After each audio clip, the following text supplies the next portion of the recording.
Hello, everyone. Have you ever heard the term money laundering before?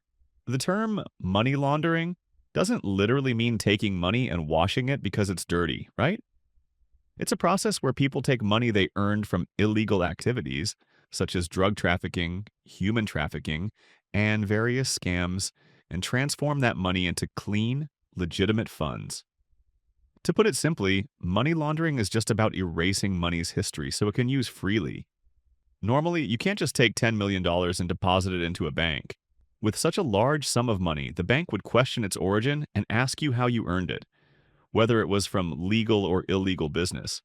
Because of this, the process of money laundering exists. There are many methods that people have used to launder money, and here are a few examples. 1. Depositing money in small amounts. This method involves making small deposits into a bank over a long period, in amounts that won't arouse suspicion. However, this method isn't very popular because for someone with a large amount of dirty money, it can take an extremely long time. This method is difficult, time-consuming, and not very effective, so it's not used often. 2. Creating a shell business. They might create a business to deceive the authorities by mixing illegal money with the business's actual profits. For example, you open a pizza shop. You don't care if the shop has few or many customers, if it's profitable or losing money, or if the food is even good. The important thing is that it's a registered business.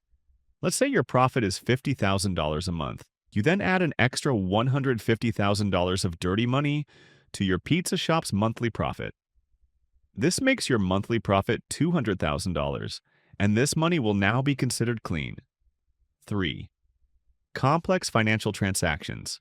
They can perform complex money transactions to hide the origin of the funds, such as wiring money abroad, changing currencies, buying stocks, or purchasing cryptocurrency. Furthermore, they can use the money to buy or invest in large properties like land, houses, major construction projects, buildings, or luxury cars.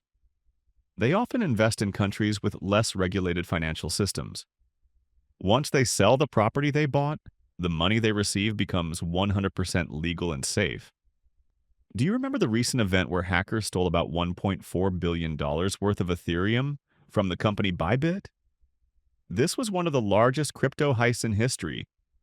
The stolen money can be considered dirty money, and the hackers transferred it to a decentralized exchange. As a result, the stolen money was laundered and its origin was lost. This is a clear example of the money laundering process. This example is just one of many that exist. The result of money laundering can significantly impact a country's economy.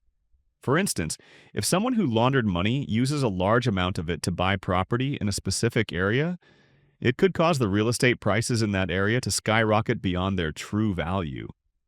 This makes it difficult for ordinary people or legitimate investors to buy property there. In addition, those who launder illegal money can reinvest it back into their illicit businesses, causing illegal activities like drug trafficking, human trafficking, and both online and offline scams to increase, which makes the country and the world more unstable. In the United States, money laundering was not considered a crime until 1986. To this day, the U.S. government, along with governments around the world, the United Nations, and many non-governmental organizations, continue to fight against money laundering, which remains a source of global insecurity.